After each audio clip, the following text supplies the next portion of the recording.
Good evening and welcome to the Livonia Public Schools Board of Education Committee of the Whole meeting for August 12th, 2024. It's good to see everybody and be back here in the boardroom. We're going to go right ahead into our agenda. Item number 1 is audience communications, and I do not have any blue slips this evening, and I don't see anybody in the audience with any blue slips. So we're going to go ahead and move on to item number 2, the Committee of the Whole. And at this time, we're going to do 2A, an IT informational update, and I believe we have Mr. Francis going to help us here and several IT folks here. We'd love for you to join us up at the table, if you don't mind. And I'll introduce them as they come up. Is that all right? Perfect. Okay. That would be good. Yep, I'll let you do that. Thank you so much, President Bradford. We are thrilled to have this time with you this evening. I'd like to invite up Tim Clan, Ryan Featherston, Jim C., and Brian Rakestraw. And also, we have one of our attorneys, Thomas Moran, here as well.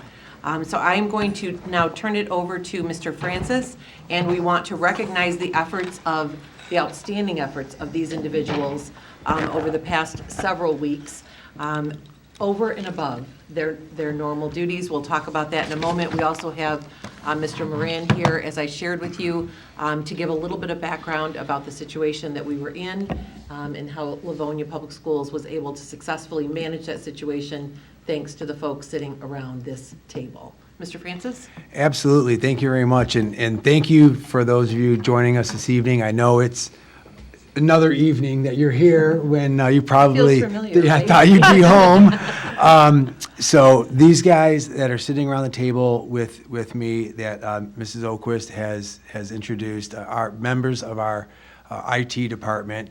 And really some of the folks, the entire department, there are other folks in the department. Everybody worked very, very hard.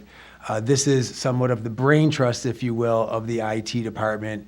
And we're involved from beginning to end, from legal to boots on the ground, all the way through giving input, both on where we were from a status standpoint on what's working, what's not working, giving updates to Andrea and other members of the cabinet, and just being here and working on items, whether it was right after work, early in the morning, on weekends, late at night.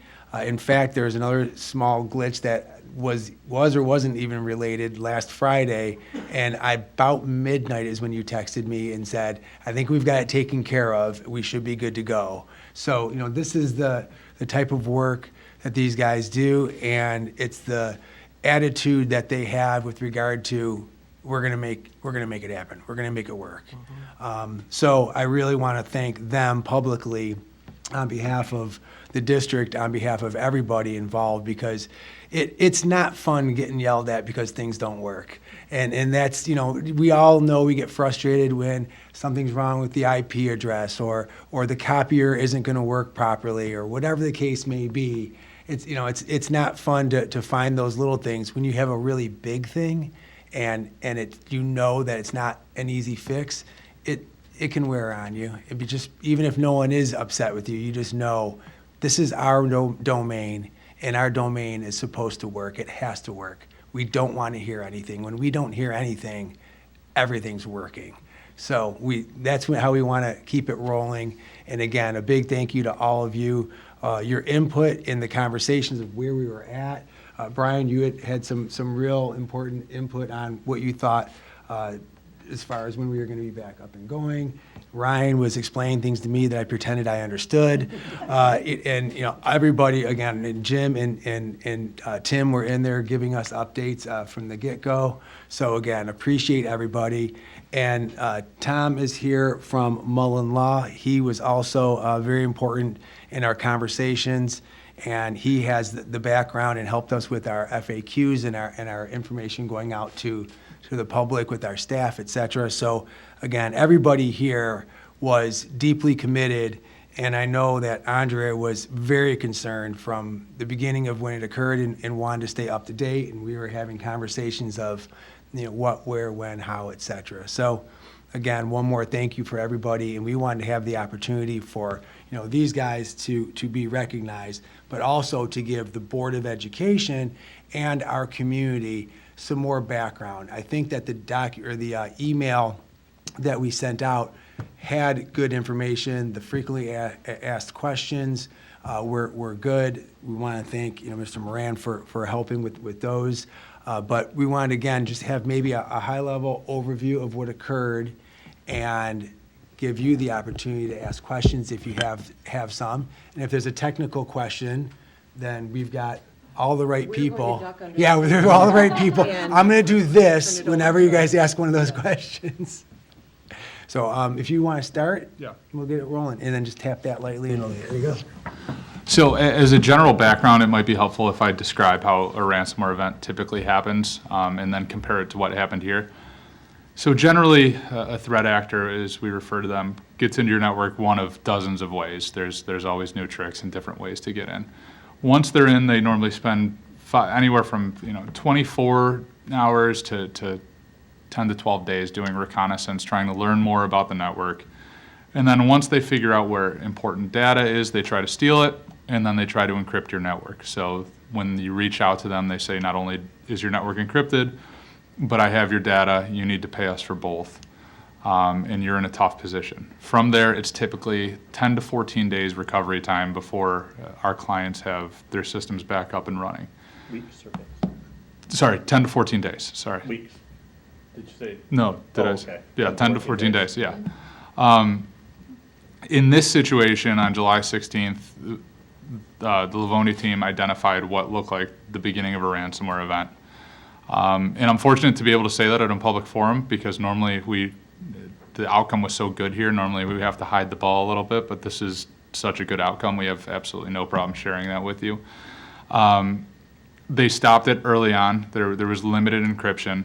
And by the time I got on a call with them later that afternoon, the network wasn't even entirely down. Parts of the network were already running again, which is exceptional and rare. The next day, we had received a demand from the threat actor through one of the third-party forensic firms that we used for a ransom, and we worked internally to determine if paying the ransom was feasible or necessary, and we decided to continue negotiations with the threat group for two purposes, one of which really is if the worst-case scenario happened and we determined that restoration was impossible on our own, we haven't just burned a few days not talking to them, and we've kept the channel open. The second of which is to try to gain information about what they claim to have taken from the network and where they claim to have gone within the network. That way we can determine what type of information was involved, if it's FERPA-related information of student records, if it's employee information, anything like that. For this instance is one of only 3 in my entire time practicing in about 7 years where they had not taken any data. So no data was exfiltrated from the network, which was confirmed more or less through our forensic investigation and through what the threat actor told us. It's easy to say, how can we believe a criminal who is in the network that they didn't take any data? But their entire motivation is to monetize this endeavor. So if they had data, they could get extra money for the data. They're not really into charity. So they had every reason to tell us that if they did take data, that they took data. They didn't hear, and the forensic investigation found no evidence stating that data was taken either. From there, we really decided that we could probably rebuild on our own, thanks to the team. And the team had everything rebuilt. I gave that 10 to 14 day window earlier. All of the schools and campuses were operable, meaning not full capacity, but were operable within 48 hours, which is a remarkable timeline. And then I'll let the rest of the team fill in the blanks on the exact timeline. I'm not sure, but within 2 weeks, full operations had more or less been restored. And we were talking 4 or 5 days after the incident, and we made the determination that if school needed to come back that day, it could have.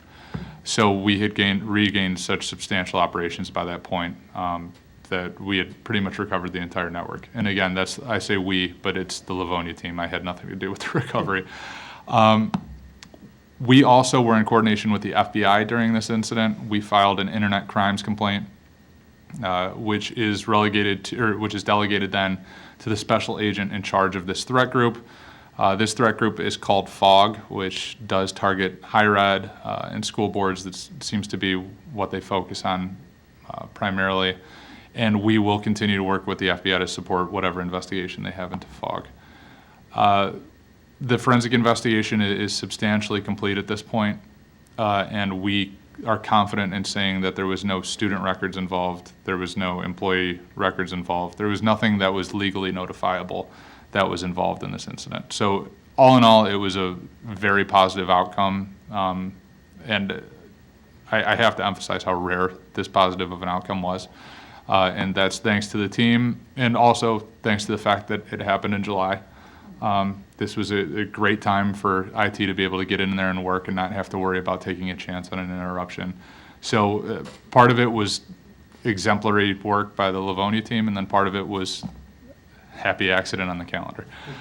So again, it was great work all around, and we will continue to work with any law enforcement that requires it. Can I ask you a quick question? Yeah. Do you think it was just dumb luck that we had this as an outcome, or was there something that was done systemically that aided us in that it was such a minimal event? So partially both. The fact that they didn't take any data meant that we could cut off negotiations with the threat actor earlier on. The fact that it was in July meant that we could be deliberate about this and we didn't have to try to rush to make sure that school wasn't interrupted. But the fact of the matter is this was caught early on by the IT team. And normally when we see threat actors not encrypt data or not steal data, it's because they feel rushed out of the network. If they had enough time to sit in there on their own, they would have taken data because they would have gotten more money for it. And every other FOG matter I have right now, and I have 6 active FOG matters, they have taken data. So it's more likely than not that they felt that they were going to be detected, and they decided to try to encrypt the network as quickly as they could. So like anything, I guess, part of it was luck, but then the preparedness on the Livonia team really minimized the impact of this. So I'd appreciate, Tim, if you and your team could take a few minutes and each just explain your role from day to day in the district so that our board and our community has a sense of that, but also specifically the work that was done by the team in order to respond to this crisis situation. There we go. Shouldn't take that long, should it? I'm Tim Clan. I'm the IT admin for the district. I'll let each of these guys kind of chime in with their information and what they took on as we went through this, because it was a little bit of everything. I think everybody chimed in and helped wherever they needed it, between working with Thomas and some of the cybersecurity incident response people that we had activated through Sentinel, and I think Surefire was the other one. These guys worked with them from the beginning and throughout the entire process to try to bring us back up to where we are now. So, and we continue to right up until this meeting. They were up working on some stuff with them as well. So I'll kind of let these guys go through and. So, being the network manager, one of the things that we addressed, I worked with the response team, was in reestablishing access to our firewall and having the ability to look at it. I guess I don't want to go too much because you don't want to tell them how to do it next time, right? So, but also just assessing other parts of the network that were still accessible. Did they have some means of access? What was our state measures to further protect those at the moment? And then further working with the rest of the team on the other restoration efforts.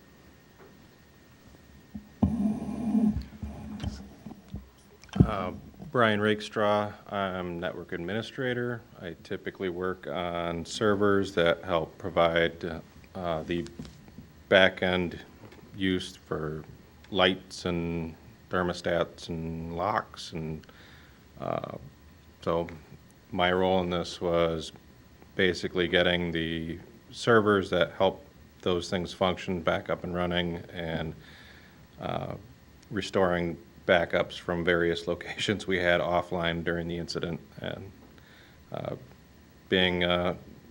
helping out anybody else that might have needed it. Ryan Featherston, IT manager. Once we uncovered the files that were encrypted, we immediately reached out to Michigan Cyber Command. We reached out to our cyber insurance company. We reached out to an incident response team. We spent time making sure all passwords were changed, all high-level access was shut off. We put, I think the first week was 65 hours of just nonstop work of trying to go over things that are probably a bit more in depth than we needed to, but we wanted to be absolutely sure that, we felt we were taking care of things properly. We still feel like there's a rebuild effort, but, just because we're rebuilding back stronger, but part of it was how we prioritized what was important to make sure everything stayed up, where the only thing that was ever really seen was printers were down, which there's other ways to make that work, and that some of our building controls were slower to get access to, basically. Yeah, and I'll say that these guys obviously were phenomenal, and I mean, several 17-hour days, right, to make them go home and sleep for 6 hours before they came back in.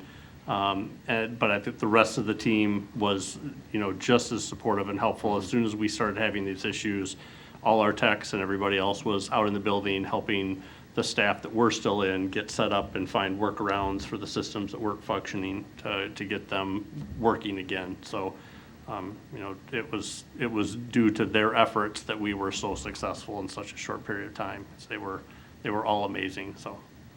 Thank you for each sharing that. And I want to just reiterate for the board what I shared with you last week as a follow-up to our committee of the whole when we talked about the cybersecurity insurance. We won't get into the details about that, but what I will share with you and share with the community is that we are able to purchase the highest level of insurance that any school district is able to purchase because of the protections that our team has in place. So because of the firewalls, because of the two-factor authentication, because of those pieces that our team has put in place, that Tim has brought to our cabinet team as recommendations, we are able to have that additional peace of mind with regard to the district and for our board. As I also shared with you, many districts are able to only get a fraction of that insurance because they do not have those pieces in place, in which case, if you did have a ransomware attack, we were very, very fortunate not to have to pay that ransom, but most entities do. And if you do, then you're oftentimes relying, at least in part, on your cybersecurity insurance. So when you only have a fraction of that insurance, that can really tie your hands. So I just want to acknowledge that as well. We were able to be in that position to even have those conversations because we had that additional layer of protection. So I'd like to open it up at this time for any questions for the board, for any of us. Oh, sorry. I'm my own person, I guess, asking my own question. I have just two questions.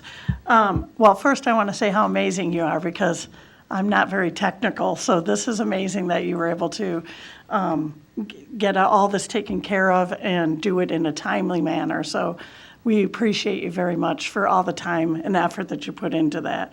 A couple questions. Does someone get into the system by perhaps answering an email or opening an email, or how does something like this begin? So I just because the investigation was privileged, I don't want to speak specifically to it. Okay. But generally, it can be through a phishing email. Okay. People that are targeted typically have what it's called administrative credentials. So they have higher level credentials within the network, and some threat groups will actually research that. They'll look on LinkedIn pages once they determine who their target's going to be. So sometimes it could be through phishing. Sometimes it could be what's called an open RDP, which is essentially your external face to the internet from Livonia City Schools is publicly accessible, which is the equivalent to an open door at a house if a home robbery. There's other ways. Sometimes there can be vulnerabilities in applications. Not long ago, Windows had a vulnerability that they put out a patch for the following day. but people that didn't patch within that 24-hour window were then vulnerable to attack because threat actors found out about it. So there's multiple ways that they could get in, and for as good of systems or applications and solutions as everyone has in place, it can be something as simple as a phishing email and entering your credentials to something that was nefarious. Great, thank you. And my second question is, when you talk about the threat actor and how you negotiate, what do you negotiate online? Or do you negotiate, how do you negotiate with someone? So we did engage a third party to do that. There are specialists that do it. There's several firms that we engage regularly that only do that. That is their full-time job. And it's set up typically through a portal on a website on the dark web where you have to negotiate. Every once in a while, it's through an email address. But a lot of these threat actors are on the dark web, so it's very difficult to trace, though we're confident 90% of them are in Russia. And the negotiations typically are done on behest of the school district. So whoever was negotiating on our behalf presented themselves as a member of the Livonia School District. It's done for two reasons, the first of which is it's inflammatory if you bring in specialists. For whatever reason, it upsets threat actors. And the second of which is to try to gain additional insight into what they've taken and act like you are an unsuspecting victim. The purpose of our negotiations here, though, really weren't to obtain a decryption key. We knew after the first few days we probably didn't need it. It was really to gain intelligence because it is so rare that they don't take data from a network. It was to try to confirm that with them. And then also, in the worst case, let's say we weren't able to restore from the backups that the team had available and the other solutions that they had available. Then day 5, instead of having cut off negotiations with the threat actor on day 1, we may be close to a strike price with them where we can then say, okay, we'll give you a decryption key or please give us a decryption key for this price. Okay. And these threat actors, as crazy as it sounds, they rely on their reputation so that you typically get what you bargain for, because if they don't provide what they say they're going to, word gets out and then people won't pay them anymore. I see. Thank you. Anybody? Mr. Johnson? Thank you. First of all, I did some IT stuff when I was practicing law, so I know the amount of patience it takes. You can sit at a screen for hours and seemingly not make any progress. So thank you for your patience. Thank you for everything you did. The hours that you guys put in, we're just amazed by the patience, the knowledge, and the result that you reached on our behalf. So thank you so much for that. The only question I have, and I don't want specifics, is did we change anything as a result of what occurred in our processes or procedures? So I won't say we changed anything. We built upon what we already had in place. So the pre-existing structures that allowed us to stop this early on have been built upon. There wasn't anything that needed to be revamped or anything that needed glaring adjustment. Just needed a little strengthening. Okay, great. Thank you. Thanks again, guys. Yeah, thank you. Mrs. Jarvis? Thank you. Firstly, kudos to the IT team. What a magnificent story to tell, a success story. And, we don't get to hear that very often, especially in situations like this. It's incredible. But I just wanted to also mention that kudos to our community and to the people who are on our network, our staff, our students, because we have some procedures that many people think are nuisances and kind of a pain in the patuka. But when everybody cooperates and does it, this is how we get that kind of success. People have to do certain kinds of sign-ins, use the protocols, and make sure that everyone holds up their end, because when we do that together, we have a more secure network. So yes, thank you to guys for all the hours you've put in. It's incredible. But also I want to recognize that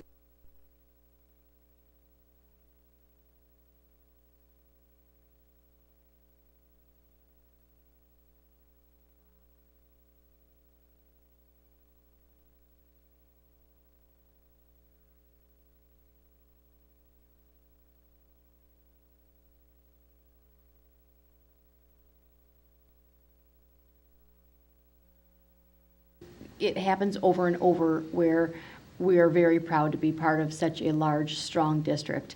And you guys literally are in the background and aren't seen very often, but the work that you've done to keep us safe before this attack, and then get us through this collectively, is enormous. It is so very appreciated. So thank you very much. So I'll just echo that and also share that, this is the same team that as we've gone through 2 bond issues and brought on an enormous amount of technology, outfitted all of our classrooms with new materials and new technology and new resources, as we built a brand-new school at ECC, and we're outfitting that. You might recall we had the grant that allowed us to bring in 8,000 laptops for families in need. So this is the group that behind the scenes, as you shared, is doing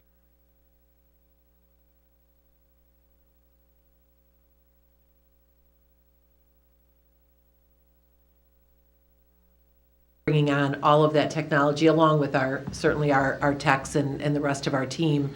But it is an enormous lift every day, especially in a district our size. So while they are not a huge team, they are certainly a mighty team. And to add to that, and I probably should have mentioned this earlier, as for someone who maybe thinks, looks at this and says, well, this was a near miss, it's not a big deal. The metrics that we keep for the FOG group are typically, a ransom demand is typically over $1.5 million. So if this was the worst case scenario and the entire network had been encrypted, if they had been able to exfiltrate data, we probably would have been looking at downtime closer to 2 weeks and money that would have, a substantial amount of money that would have had to have been paid to this group. So it's sometimes hard to prove a negative, meaning, well, this barely happened, so what's the big deal? But that would have been the worst case scenario. That is the worst case scenario that we avoided. So between the insurance you mentioned and then obviously, this is a public entity, so it's taxpayer funded. That's important to note, I think. It is. Anything else that you guys may want to share? Okay. Anything else? Phil? Thank you, guys. Thank you so much. I think they need it.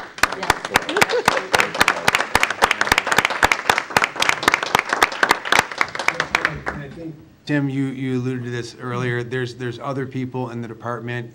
They're the techs and the other systems guys were running around, like literally running around, like getting copiers up, going to buildings. Remember, we have secretaries all year round in our secondary buildings. We had summer programming going. We had registration in this building, which means you need to scan, you need to copy, you need to input people. So there's a lot that we do in the summer, even though it is definitely tamped down and there are a lot of people that aren't here. There's still a whole heck of a lot of work that has to be done. And folks in the department were all doing their part, right down to the co-op who we've had this summer. So everybody was working hard. Oh, awesome. Thank you so much. Thank you. Thank you. Thank you. We appreciate you guys Thanks. joining us. Thank you, thank you.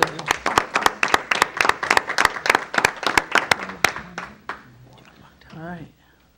Wow. Wow is right. Oh, my goodness. Yeah, outstanding. Okay, we're going to move on to item 3, the Finance Committee. Mrs. Bonifield. I don't have anything on the agenda this week. Superintendent Oquist? We do not. Isn't that unusual? It is. Yes, it is. We do not? In light of our last conversation, it's a good thing. Yes, yes. Didn't prevent Mr. Francis from taking this day.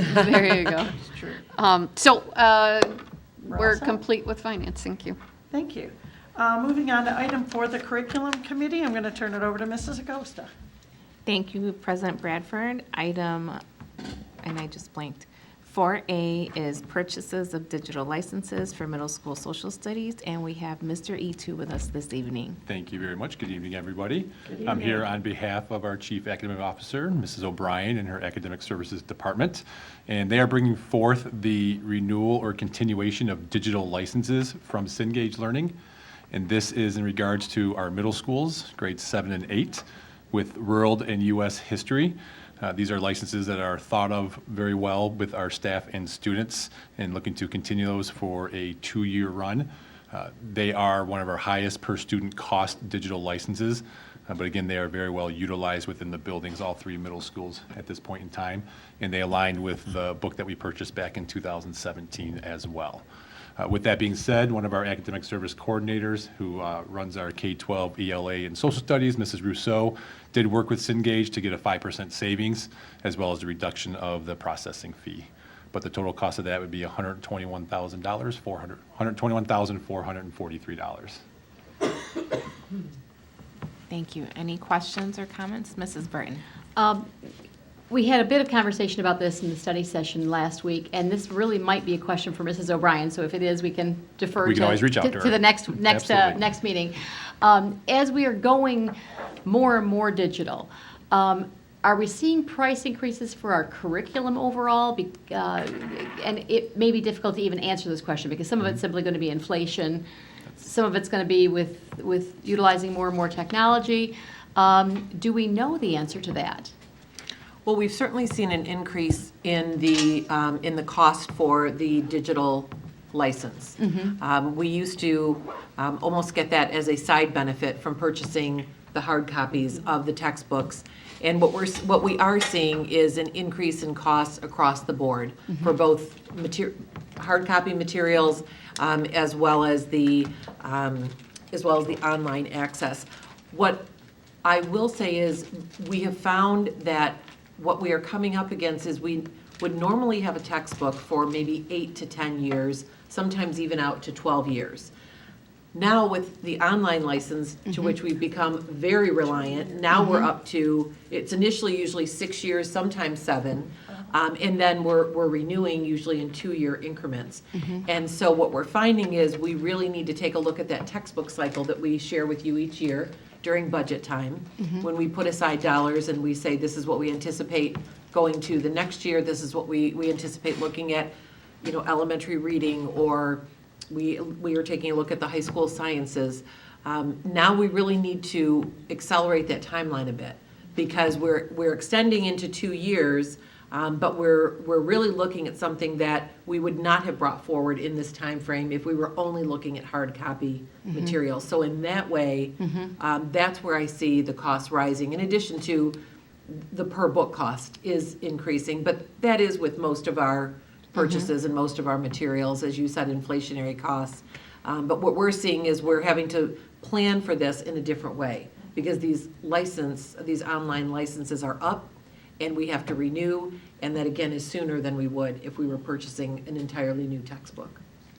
And the good part about it too, we recognize that this just isn't simply a PDF copy of textbook. Yes. These resources that we're purchasing, while they may be more expensive, they're also far more user-friendly, far more interactive.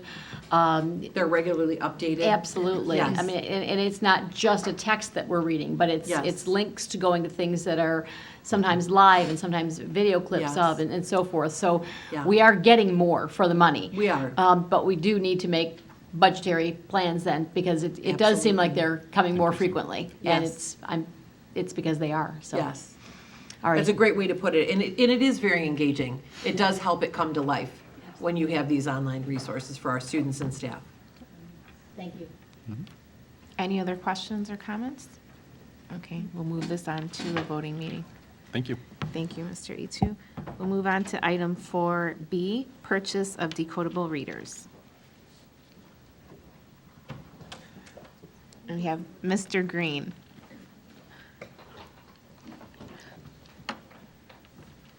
Good evening. Good evening. How's everybody doing tonight? Good. Great to see you, Mr. Green. Nice to see you. Well, I am here on behalf of the Chief Academic Officer, Ms. O'Brien, as well, to refer to something you discussed last week in the study session regarding purchase of decodable readers. A little background, we talked about this at length last week, and I'm certainly going to do my best to articulate what Ms. O'Brien said last week. These will be readers that are phonics-based that will be used in our elementary intervention time. We have a series of interventionists. We talked about this last year with our elementary day schedule, where we have a dedicated small group intervention time throughout the day. And these books are often used by our title interventionists, our ESTs, and others that are in the school to help students acquire those phonics skills that partner with our OG work that they do in the Tier 1 curriculum. These are different than guided reading books because these books follow a certain pattern that are based in phonics principles, whereas our guided reading books that you may remember from your own children had a letter or a numerical lexile number that involved not only that, but theme, vocabulary, and other concepts that made a total reading level. So this purchase is in the amount of $30,647 from 2 different vendors. And it is going to be utilizing the 35J grant purchase. And you asked for some samples last week, so I'll pass a few around because I think you'd probably be able to discern more what decodables are from looking at them than from that explanation I just gave.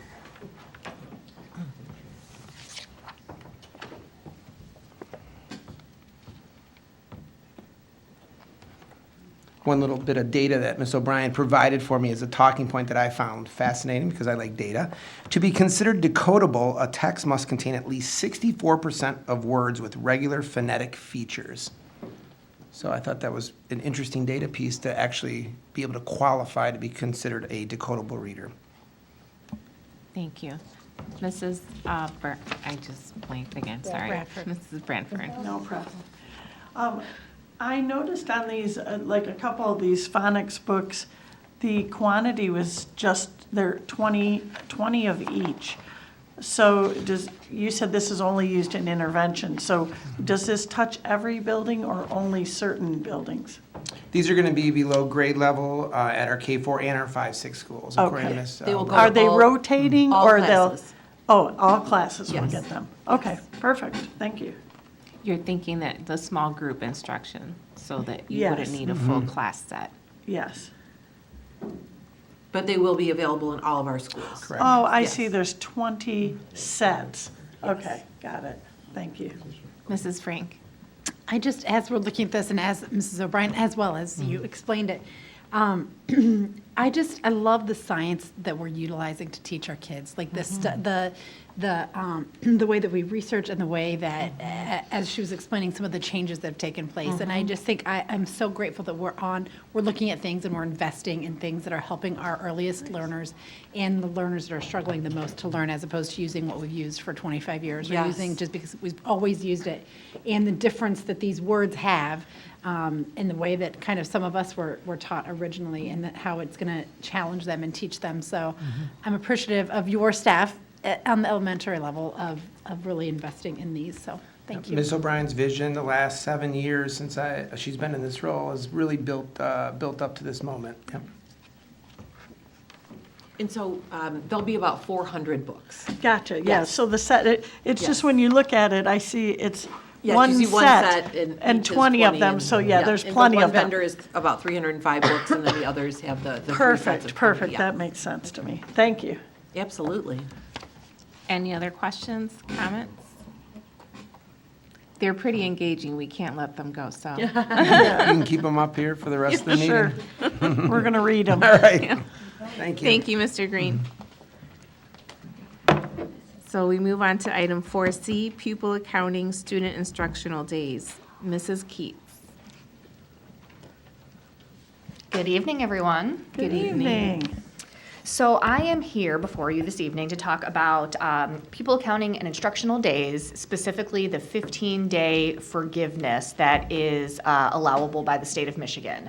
So as you know, we are allowed 6 act of God or emergency days for things such as snowstorms, power outages, floods, water main breaks, et cetera. There is a provision with the state that we can apply for 15-day virtual forgiveness if we go over our allotted days. So that is one use for it. The other use for it would be for testing days when our high school students are testing with the ACT, SAT in the spring, and not all grades attend. So we could use this provision at that time to provide virtual instruction, so we do not lose funding for a particular school day. So we are asking to bring this forward for approval so we can put into action the 15-day virtual day option.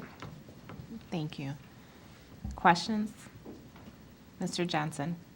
Thank you, Mrs. Acosta. Janet, are you saying we have to apply for these additional days? The application is really just a request through the state. We submit the date that the board said, yes, we're in agreement with this. Chris Bazier, our pupil accountant, keeps all the documentation, and it's just a running log of days that we use if needed. Okay. So the only one on our radar currently is the testing day in April. The rest would just be extreme emergency situations. Okay, thanks. Mrs. Bonnefield? Thank you. Is this explained at the beginning of the, as a parent, I know it's really stressful, right, to all of a sudden say, okay, we've got these 15 days, and it seems like it would be really random. I think we have an extremely good plan on how to use those days, how to prepare for those days, make sure that, you know, people, it's not going to be, I'm assuming it's not going to be a surprise for anyone. And then is that going to be explained to the parents and possibly the kids, right, so that they're aware too that in these cases we will make sure that you're prepared. We have devices, and just. Absolutely, great question. So I'll break them into two categories. For the testing day, it is very easy to get this communication across. The weekly newsletters that go via email to our schools, it is something that is talked about early and often for those students not attending. So they are prompted to bring Chromebooks home if they need them, have devices at home. Families and students are made aware of this information well in advance, so there's no surprises. If we needed to use an emergency day, say we had terrible storms like we did several years ago where a couple of schools were plagued with power outages day after day after day. If that was the case, we would get a plan in place to inform parents, this is a possibility if we hit Thursday and there's still no power or it's still a water main break. We would be communicating with families regularly to let them know that this was a possibility. Moreover, if we got to day 6, we may communicate with our families to say, just FYI, if we were to experience another act of God in this way, this would be an option so we didn't have to extend the school year for one particular school.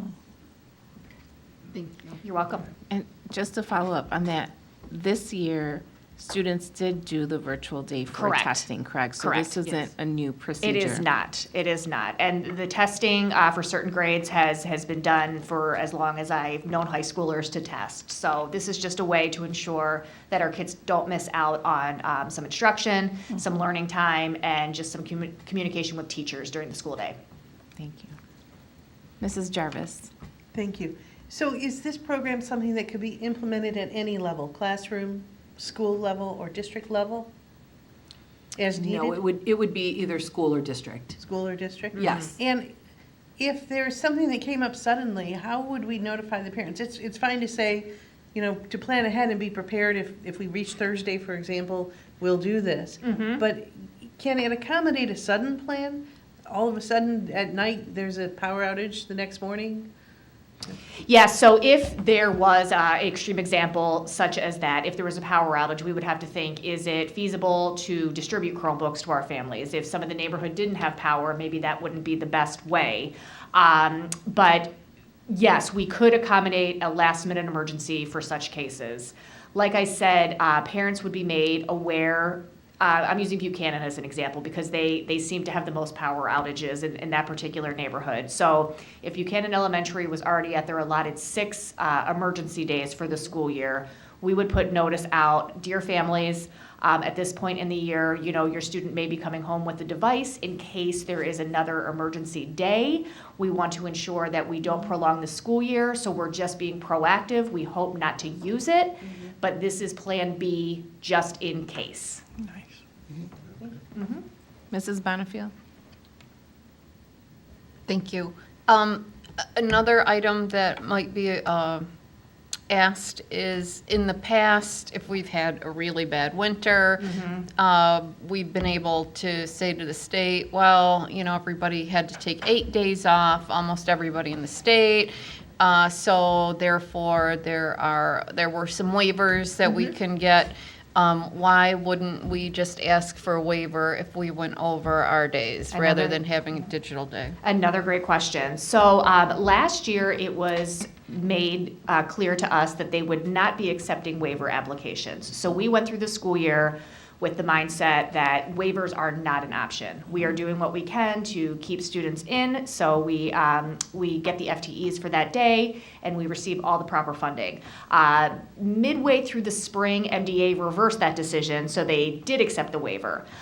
We don't want to take that chance in case the rules change in the spring, so we want to be completely proactive and prepared if we need it. And again, this is emergency.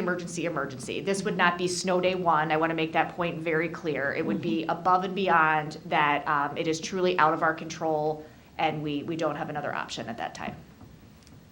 Yeah, because we assume, and I believe that we know this because we've discussed this, that the board would not want our option to be, we would lose funding for that day. Correct. And so our options are, if the waiver is not in place, or if for some reason you hit the 9 days, which are the 6 plus the 3-day waiver that has been in place in the past, this is one option. The other option is to extend the school year.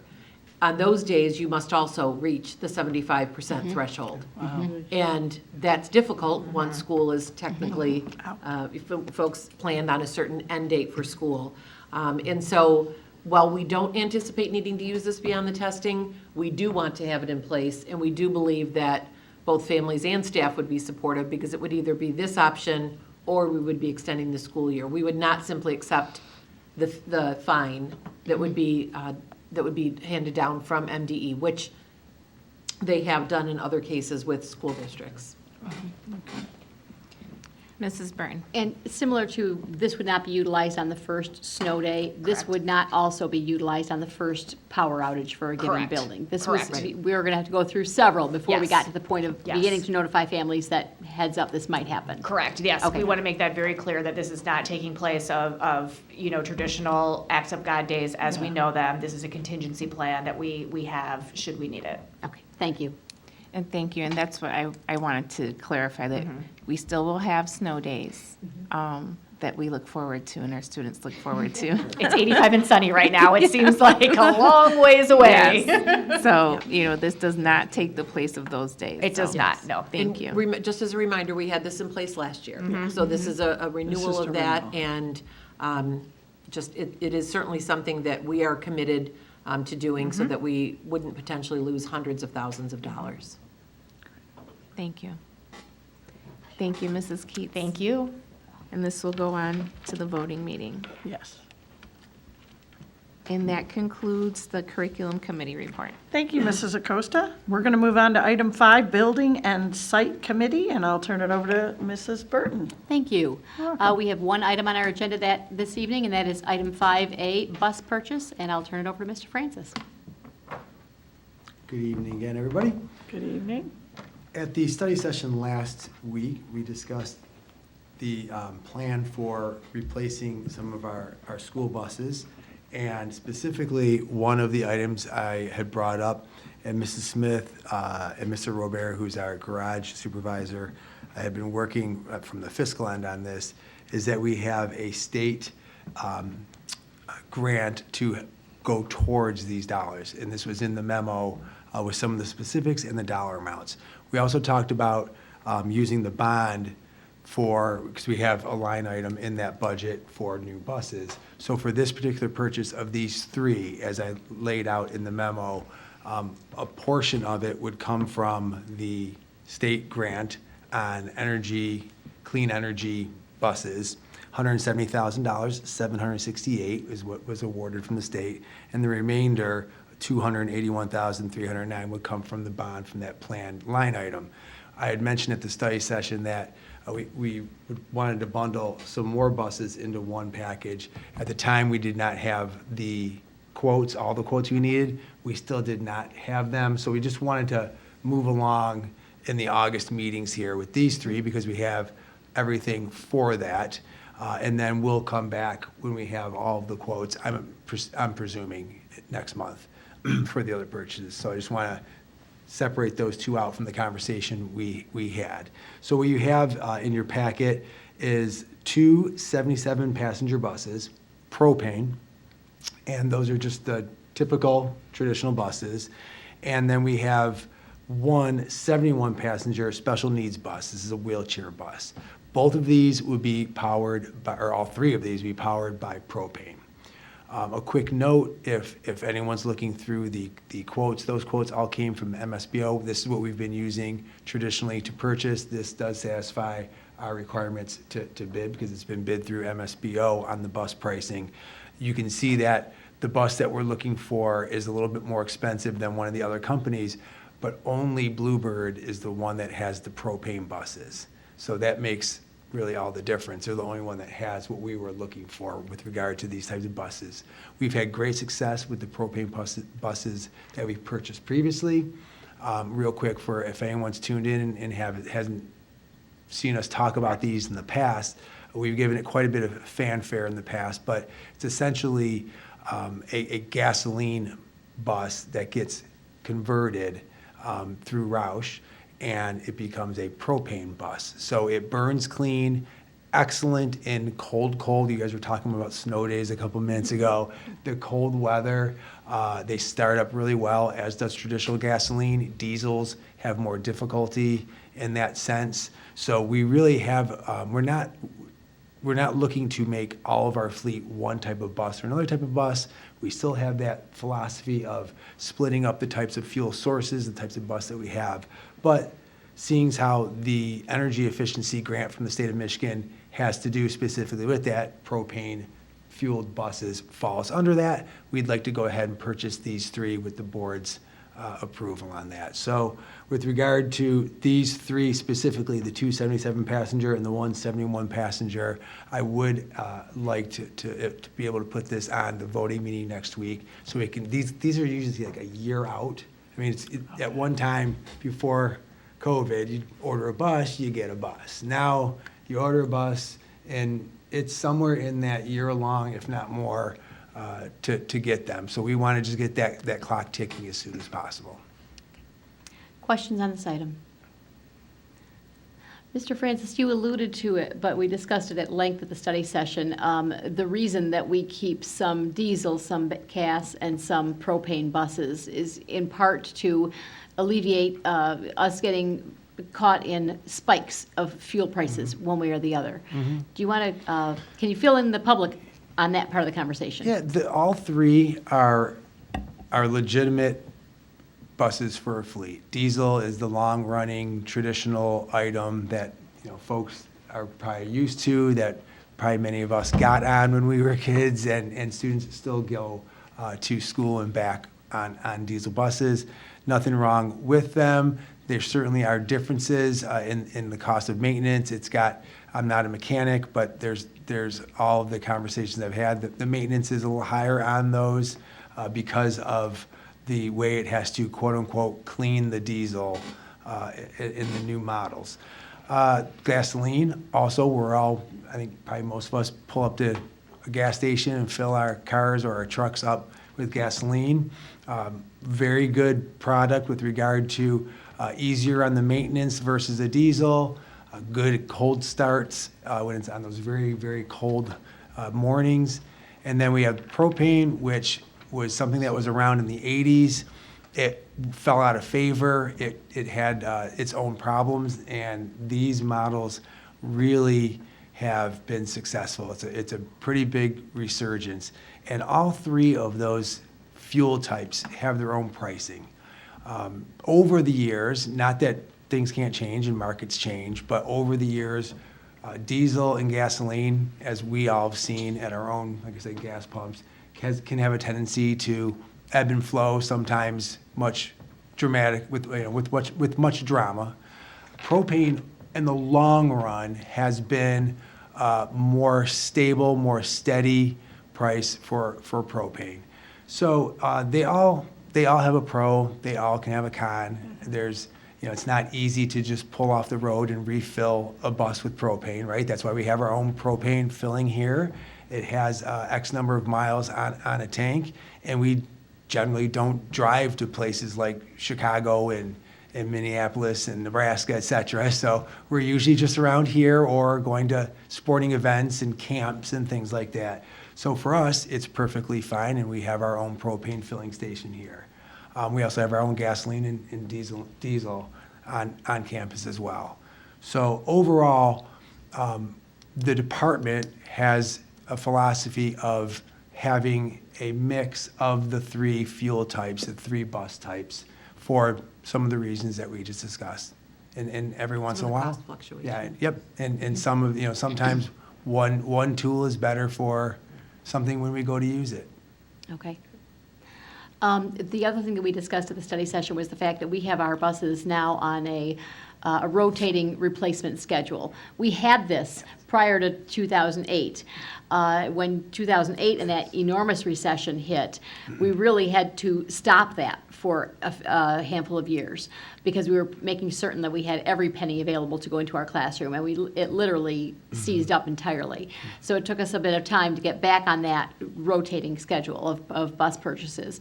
But that's so that we don't get hit all at once with a year or a couple-year period where we need to replace half of our fleet at an enormous cost. So this is part of that rotating replacement schedule. Absolutely, and you said it very, very well. And having that rotation, buses here, buses there, some coming in, some coming out.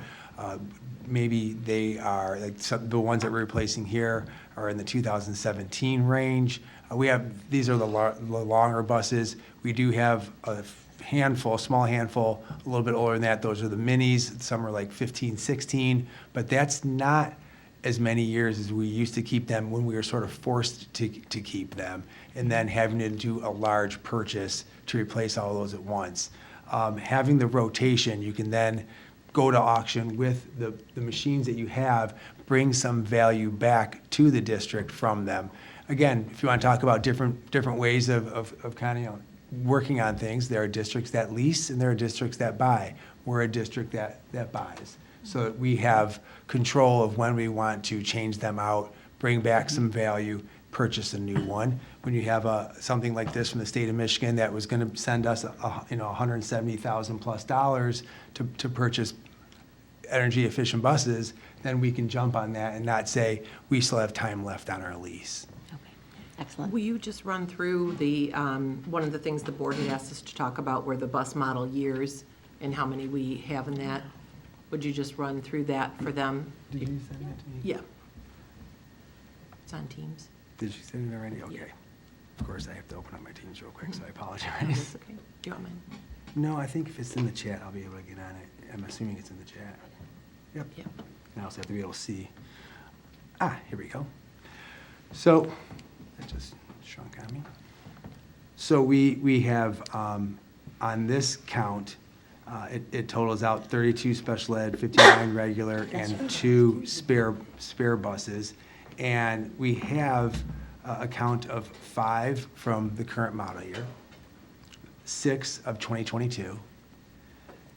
In the 2020 model year, we have 22, so that's a pretty good sized chunk from there, and relatively new still. 2019, we have 12. 17, we're down to 1, so we'll be moving those out, I should say.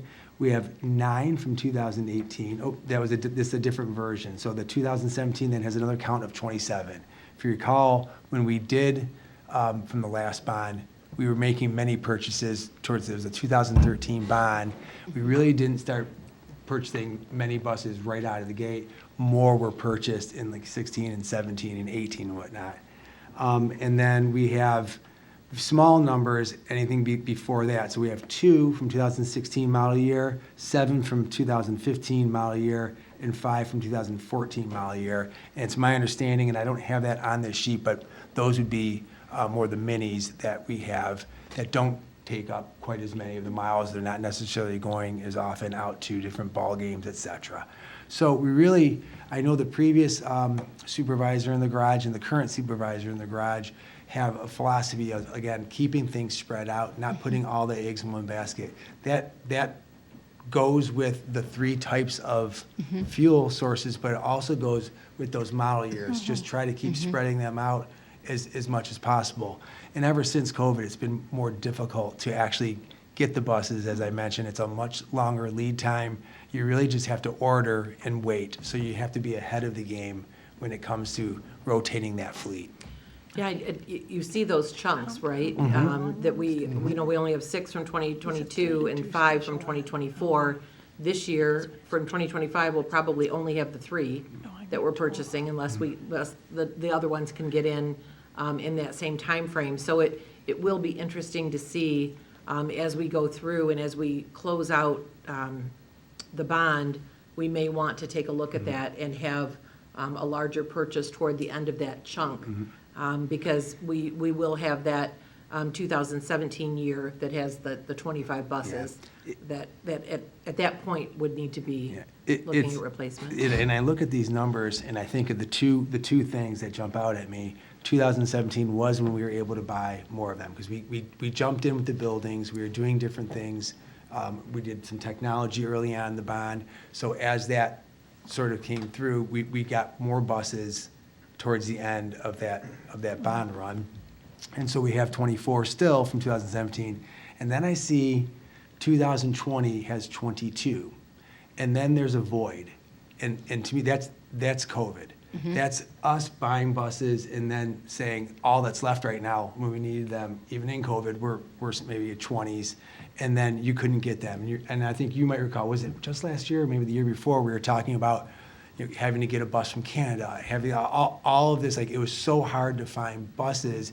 Even after COVID ended, they're still in the rears with much of it. So I look at some of these years and I think, oh yeah, I remember when that was like, that was the issue. We couldn't get any. There's none on here from 2021, which makes, available. yeah, which makes sense. They weren't available. And there's very few from 22 and there's none from 23 because of that backup. Mrs. Bradford. Thank you. Can you just repeat, total buses, 32 of the shorter buses, and then how Special many? ed bus, Yeah, 59 regular. 59 Yeah, regular. general, yeah, and 2 spares. So 93 total in our fleet.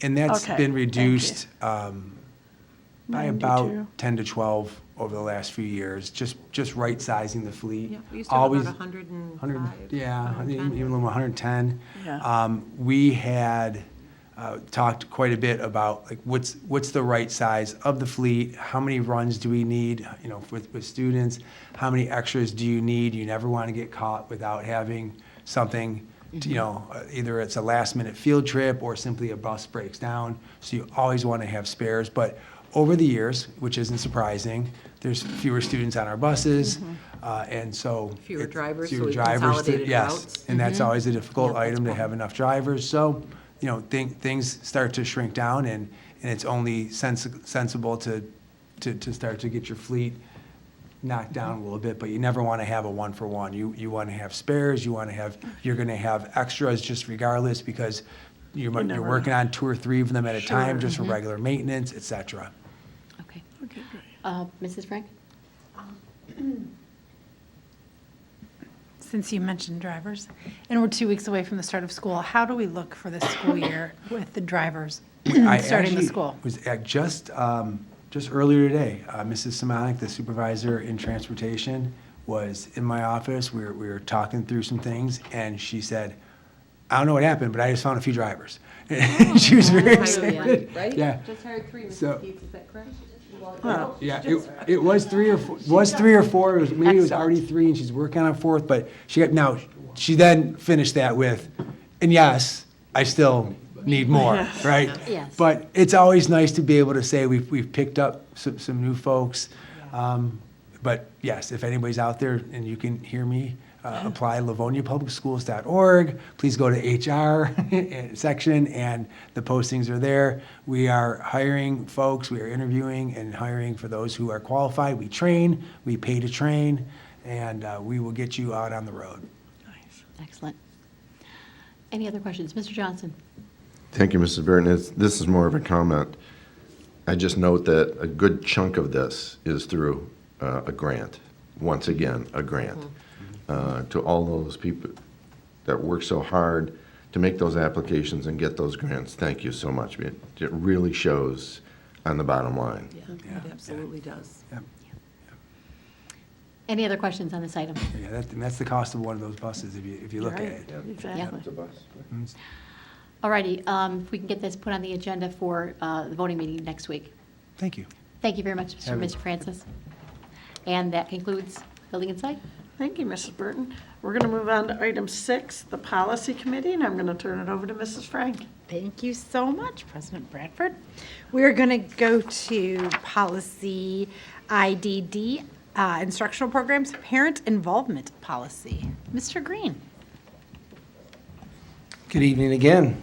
Good Good evening. evening. Are you enjoying those decodables still? Yes. They made their rounds. We're ready to give them. Ready to give them back. Thank you. Although I was not involved in writing this policy, board policy, India Delta Delta IDD, I feel confident in speaking on this policy this evening. This policy involves our parent involvement policy and some changes that were made and that were reviewed with the board last week. And if you look at those changes, primarily they included updating the word involvement to engagement, from parents and guardians to family. And the administrative procedures have been updated to reflect current practices and federal law. Although the law is for all Title I schools, as was discussed last week, we believe these are good practices for all schools. And as a point of reference, last year, Ms. Finkel and a team of elementary principals also worked on a family involvement policy that will be used at our Title I schools.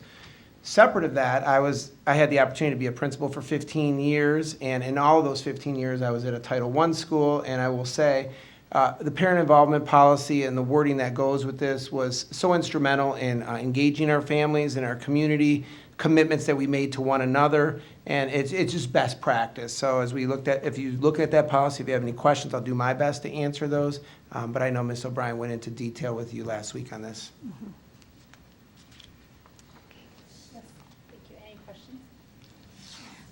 I'm just appreciative of the fact that we updated the language in this from parents and guardians to families. So much of our child care and a lot of our child raising is not done just by mom and dad or a guardian, but it's frequently grandparents are involved, aunts and uncles, others living with the family. So, and all of the family has a part to play. So thank you very much for making this change. I think it is a small word change, but it carries a lot of meaning. Absolutely. Anything else? So we'll put that on for first reading, Mr. Crystal. Okay, moving on to instructional program IDDE. Thank you, Mr. Green. You're welcome. E, post-secondary credit opportunities. Mr. Eads is going to help us with this. Good evening again, everyone. Good evening. Yes, this is Board Policy IDDE. The last time it was reviewed was in 2014, and it was officially approved back in 2012. Occasionally, we'll take a look to make sure that we're up to speed in terms of any state or federal changes to post-secondary credit opportunities. There has not been many changes whatsoever. So we looked closely at this general board policy, and we simply are adding that little nugget in the middle there, including but not limited to dual enrollment in the Michigan Early Middle College program. We also added at the bottom some legal references for our Post-Secondary Enrollment Options Act and Career and Technical Preparation Act. The one thing we will do as a team, a secondary team, is look at the administrative procedures during the fall, and I'll certainly bring those to the study session to share with you any updates regarding that. Perfect. Thanks so much. Does anybody have any, Mrs. Acosta, questions? I would just add comments, Yeah. the including comma, but not limited to comma. Which I appreciate that you added that, because I think we had some discussion at the study session about LCTC and dual enrollment and the AP classes. So I think it's just much more, includes everything. So more inclusive in this, in the way that you stated that. Anything else? And I made note of the commas. Okay, we'll put that on first reading for the voting meeting then. Okay, thank you, Mr. Itu. We'll move on to instructional program IDDF, online learning. Mr. Itu. Back again. Similar to IDDE, IDDF was looked at in terms of the general board policy. It was reviewed back in 2014, approved back in 2012. There's no significant changes to any state or federal law. So what we did is we added access to and eliminated the word eligible. And then again, similar to IDDE, we'll take a close look this fall at the administrative procedures and bring any changes to that to the next study sessions. Thank you. Anything else on that one? No? Okay, thank you, Mr. E2. We'll put that on for first reading for the next meeting. Okay, and that wraps up Policy Committee. Thank you, Mrs. Bradford. You're welcome. President Bradford. You're welcome. Moving on to item 7, Personnel Committee, Mr. Johnson. Thank you, President Bradford. I don't think we have anything tonight. We do not. Nothing? All right. That's it. Item 8, Legislative Committee, Mrs. Jarvis. Thank you, President Bradford. We have no agenda items at this moment. Mrs. Oquist? We do not. Thank you. Okay, well, with that, flipping the page over, and I see nothing on the other side, which is, makes me very happy. With that, I believe we are done for this evening. We wish Yes. everybody a happy and good evening, and we'll see you next week for our regular meeting. Yes. Oh, and don't forget, before we go off camera, this Thursday is Bounce Back to School. That's right. It's at Riley, Upper Elementary. It starts at 5 o'clock, 5 to 8, and I believe the price is what, $5 per child. So come on over to Riley and have some fun. We'll all be there. And there'll be a shuttle available for people who don't want to drive all the way to Riley. So they can. Thank Take you. the shuttle. Mrs. Burton reminded me that all the proceeds go to the Livonia Education Foundation. So, yeah, and Mrs. Jarvis said there's going to be a shuttle. Where do you catch that again? I'm sorry. At Randolph, I believe. Roosevelt. Oh, I'm sorry. Oh, Roosevelt. Thank you. Roosevelt. Catch that Just shuttle at Roosevelt. At Down the Roosevelt. street. Just down the street. Okay, any other important information? Okay, we are adjourned. Good evening.